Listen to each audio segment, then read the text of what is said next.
It has now been 3 seasons of talking over how the past created the present. And it just seems like we are getting more and more material. Nothing is standing still. It's moving faster and faster. We literally, the real definition of the word, cannot keep up. But if we could keep up, if we knew in advance what was going to happen, political pundits from time immemorial, and especially since the advent of 24-hour news, have made prediction after prediction about what is to come. Most of them were entirely and unequivocally wrong. And yet, these same pundits who are wrong time and time again still make the big bucks, opining on TV, podcasts, and writing books which are obsolete before they are even published. But there is one person whose predictions have not all been correct, but have a rather higher rate of success than your average talking head political pundit. I'm speaking, of course, of Psychic Nikki. Listen, you probably don't believe in psychic ability. And you know what? In a scientific world, that's the correct belief system to have. It should probably also be correct to not believe in political pundits, though, since they have a track record worse than the unscientific psychic. Studies have actually shown that professional pundits are no better than a coin toss at getting the future correct. And not only that, but the more famous the pundit, the worse they are at predictions. You might actually be better off reading Psychic Nikki than watching the people forecasting on the news. However, that doesn't mean all is lost.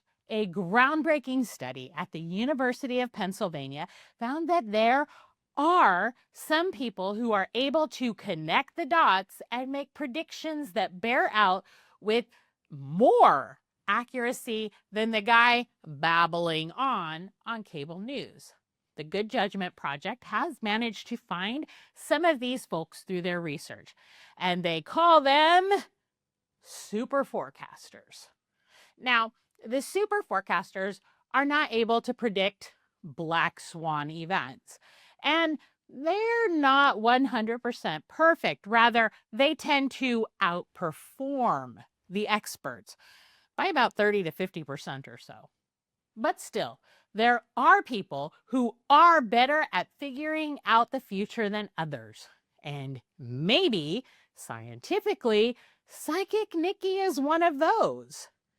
Again, I'm still waiting for that bald eagle to attack a politician. I'm really waiting. I really want to see this.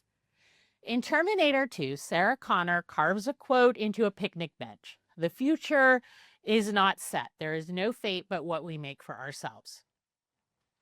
I mean, she doesn't carve the whole quote, but you get what I mean here.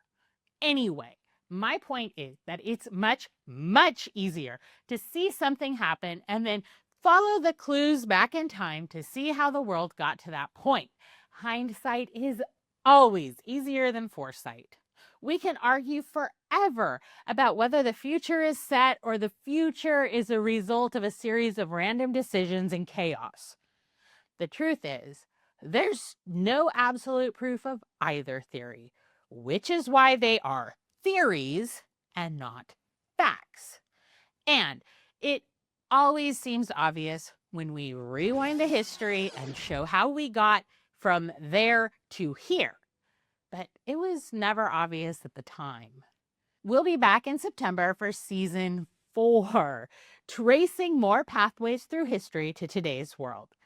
I'm sure, in the meantime, even more world-shaking events will happen.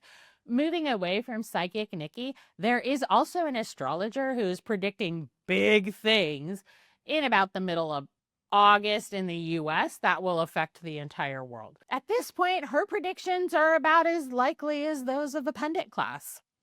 We'll see you in September to talk all about it. In the meantime, please keep watch for that bald eagle and keep your phones ready. I've really been waiting to see this. What to do?